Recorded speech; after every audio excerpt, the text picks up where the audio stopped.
안녕하세요. 오늘은 불확실성의 시대를 건너는 고전의 지혜에 대해 함께 나누고자 합니다. 노자 마르쿠스 아우렐리우스 손자 그리고 제자백가에게 배우는 적응적 거버넌스, 바로 현대 현자들의 청사진을 통해 어떻게 급변하는 세상에 대처할지 살펴보겠습니다. 우리는 오랫동안 통제라는 환상 속에 살았습니다. 특히 현대 행정은 예측과 통제를 전제로 설계되었죠. 하지만 현실은 어떻습니까? 끊임없이 변화하는 복잡계 속에서 완벽한 계획은 불가능하다는 것을 깨닫게 됩니다. 헬무트 폰 몰트케의 말처럼 어떤 작전 계획도 적과의 첫 접촉 이후 살아남지 못합니다. 이는 맥나마라의 오류와도 연결됩니다. 베트남전 당시 수치화된 계획에만 의존하다 현실적 맥락을 놓쳐 실패했던 사례가 대표적이죠. 이제 우리는 공학적 접근에서 벗어나 생태학적 접근으로 패러다임을 전환해야 합니다. 사회를 기계처럼 설계하고 통제하려 들기보다 정원사처럼 성장의 조건을 만들고 흐름에 맞춰 나가는 지혜가 필요한 시점입니다. 이제 첫 번째 지혜, 노자의 억지로 하지 않음의 시스템을 살펴보겠습니다. 핵심 개념은 무의, 우웨이입니다. 무의는 아무것도 하지 않는 것이 아닙니다. 자연스러운 흐름을 거스르지 않고 억지로 무언가를 강요하지 않는 것을 의미하죠. 노자는 도덕경 37장에서 도는 항상 무의하지만 하지 못하는 것이 없다고 말합니다. 이를 현대적으로 해석하면 자기 조직화 셀프 오거너제이션 개념과 연결됩니다.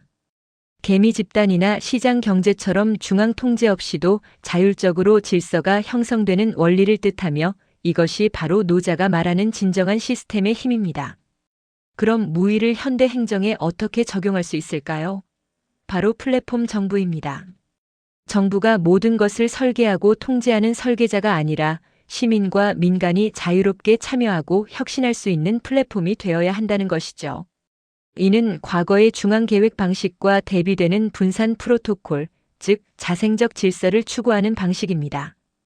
에스토니아는 거버먼트 에즈 어 플랫폼을 성공적으로 구현한 사례입니다. 정부는 X-로드와 같은 데이터 교환 프로토콜만 제공하고 그 위에서 시민과 민간이 자유롭게 서비스를 개발하도록 했죠. 인구 130만의 소국인 에스토니아가 세계 최고의 디지털 효율성을 달성한 비결은 바로 이 무의의 지혜에 있습니다. 오픈소스나 리눅스, TCP/IP처럼 말입니다. 다음은 노자의 또 다른 중요한 가르침 상선약수입니다. 즉 최고의 선은 물과 같다는 뜻인데요. 물은 만물을 이롭게 하면서도 다투지 않습니다. 물처럼 유연한 정책이야말로 가장 강력한 정책이라고 할 수 있습니다. 물은 장애물을 만나면 돌아가고 항상 낮은 곳으로 흐르며 결국엔 바위를 뚫는 회복 탄력성을 지니고 있습니다. 이는 정책이 유연성, 겸손함, 그리고 회복 탄력성을 가져야 함을 의미합니다. 네덜란드의 룸 포 더 리버 프로젝트는 상선 약수의 현대적 적용을 보여주는 대표적인 사례입니다. 댐을 쌓아 강을 통제하기보다 강이 흐를 공간을 내어줌으로써 유연하게 홍수에 적응하고 더 큰 안전을 확보했습니다. 강한 저항보다 유연한 수용이 더 큰 안전을 만든다는 노자의 지혜를 보여주는 것이죠. 두 번째 지혜는 마르쿠스 아우렐리우스의 내면의 성체입니다. 그는 우리가 통제할 수 있는 것과 통제할 수 없는 것을 명확히 구분해야 한다고 가르쳤습니다. 전염병의 발생, 대중의 비난, 과거의 실패, 타인의 행동과 같이 우리 외부에 있는 대부분의 것들은 통제 불가능합니다. 반면 나의 판단, 나의 대응 속도, 윤리적 태도, 현재의 행동 등은 오직 우리 자신만이 통제할 수 있는 내면의 영역이죠. 아우렐리우스는 명상록에서 내가 통제할 수 없는 것에 대해 괴로워하지 마라. 통제할 수 있는 것만이 너의 것이다라고 강조합니다. 이 지혜는 외부의 혼란 속에서도 흔들리지 않는 내면의 평정을 유지하고 우리가 집중해야 할 대상이 무엇인지 깨닫게 해줍니다. 마르쿠스 아우렐리우스의 철학은 스토아적 리더십, 즉 냉혹한 현실 직시와 승리에 대한 낙관적 믿음 사이의 균형을 의미합니다. 이는 스톡데일의 역설로 잘 설명됩니다. 베트남전 포로 수용소에서 살아남은 제임스 스톡데일 장군은 막연한 낙관주의자는 좌절했지만 현실적인 낙관주의자는 생존했다고 말했습니다. 즉, 우리는 바이러스를 완전히 막을 수 없다는 냉혹한 현실을 인정하되 최선의 대응 시스템을 만들 것이라는 흔들림 없는 믿음을 가져야 합니다. 뉴질랜드의 저신다 아던 총리는 코로나19 팬데믹 당시 현실을 부정하지 않고 수용함으로써 통제 가능한 행동에 집중할 수 있었다고 말하며 스토아적 리더십의 좋은 본보기를 보여주었습니다. 공직자의 회복 탄력성에 있어 중요한 것은 침착함의 기술, 즉 평정심 이쿼니미티를 유지하는 것입니다. 위기 시에는 감정에 휘둘리지 않는 판단력, 즉 로고스가 가장 필요한 자원입니다. 아우렐리우스는 모든 것은 의견일 뿐이다라고 말하며 외부의 사건에 대한 우리의 감정적 반응은 결국 우리의 해석에 달려있음을 강조했습니다. 또한 부정적 시각화 네거티브 비주얼러제이션은 미래의 최악의 상황을 미리 상상함으로써 현재의 두려움을 없애고 전략을 수정하는 효과적인 방법입니다.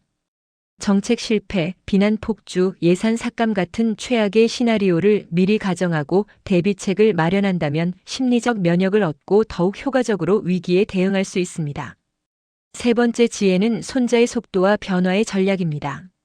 손자는 병영상수, 즉 군대의 형세는 물과 같아 고정됨이 없고 병귀신속, 즉 용병은 속도를 귀하게 여긴다고 말했습니다. 이는 OODA 루프, 즉 관찰 어브저브 방향 설정 오리엔트 결정 디사이드 행동 액트이라는 과정을 적보다 빠르게 회전시키는 쪽이 승리한다는 의미입니다. 손자의 전략은 정적인 계획을 고수하는 것과는 다릅니다. 그는 적에 따라 승리를 제어한다고 말하며 끊임없이 변화하는 전장의 상황에 맞춰 유연하게 대응하는 동적인 접근법을 강조했습니다.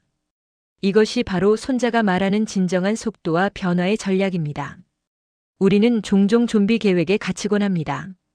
과거 베트남전의 맥나마라가 수치와 5개년 계획에 의존했지만 변화하는 게릴라 전술이라는 현실에 적응하지 못하고 실패했던 것처럼 말이죠. 지도가 아닌 지형을 보지 못한 대가였습니다. 반면 대만의 디지털 방역은 애자일 대응의 모범 사례입니다. 고정된 계획 없이 매일 브리핑과 피드백을 통해 정책을 일일 단위로 수정했습니다. 심지어 시민 해커들과 협력하여 3일 만에 마스크 앱을 배포하는 놀라운 속도와 유연성을 보여주었습니다. 이는 현장에 맞춰 계획을 버려라는 손자의 가르침을 그대로 실천한 것입니다. 손자의 지혜는 지피지기, 즉 상대를 알고 나를 알면 100번 싸워도 위태롭지 않다는 말로도 요약됩니다. 여기서 중요한 것은 단순한 데이터가 아니라 맥락 지능입니다. 빅데이터나 검색어, 수치와 같은 데이터는 빙산의 일각에 불과합니다. 구글 독감 트렌드가 실패했던 것처럼 맥락 없는 데이터는 오류를 낳을 수 있습니다. 우리는 현장의 소리, 인과관계, 문화적 배경, 문제의 본질과 같은 맥락을 이해해야 합니다. 문제의 근본 원인과 변화하는 양상을 파악하는 것이 지피이며 조직의 실행 역량과 한계를 인식하는 것이 지기입니다.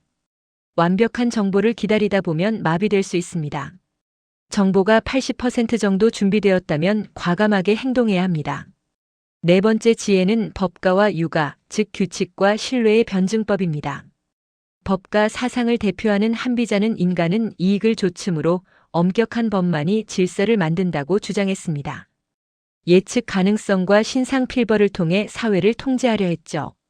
하지만 이는 경직성이라는 단점을 가집니다. 반면 맹자로 대표되는 육아 사상은 인간의 본성이 선하며 신뢰로 이끌어야 자발적 복종을 얻을 수 있다고 보았습니다. 덕과 재량을 통해 사회를 운영하려 했지만 부패의 위험이 따를 수 있습니다. 그렇다면 우리는 이 두 극단적인 접근법, 즉 규칙과 신뢰를 어떻게 조화시킬 수 있을까요? 이 두 사상을 통합하는 해법은 바로 신뢰하되 검증하라 트러스트 벗 베러파이입니다. 먼저 원칙을 통해 최상위 가치인 안전과 공정, 즉 육아적 덕목을 설정합니다. 그 다음 규칙을 통해 최소한의 안전장치와 검증 시스템을 마련하여 법가적 통제를 확보합니다. 마지막으로 재량을 부여하여 실행 방법은 현장 전문가의 자율에 맡기고 애자일 실행을 가능하게 하는 것입니다. 싱가포르와 스칸디나비아 국가들은 이러한 통합적 접근 방식을 성공적으로 구현했습니다. 엄격한 법적 구조라는 시스템 위에 인재에 대한 신뢰, 즉 능력주의를 결합하여 구조화된 재량을 완성했습니다. 법은 도덕의 최소한이며 도덕은 법의 최대한이다라는 말처럼 이 둘의 조화가 중요합니다. 이러한 통합적 접근은 원칙 중심 규제 프린서펄즈 베이스트 레귤레이션로 현대에 적용될 수 있습니다. 과거의 체크리스트 규제는 3시간마다 체크리스트를 작성하라는 식의 형식주의를 낳았습니다. 하지만 미래의 결과 중심 규제는 최상의 안전 결과를 달성하라. 방법은 자율이다와 같이 목표를 명확히 제시하되 달성 방법은 자율에 맡깁니다. 이는 혁신을 촉진하고 책임감을 부여합니다. 규제 샌드박스 또한 이러한 원칙 중심 규제의 한 예시입니다.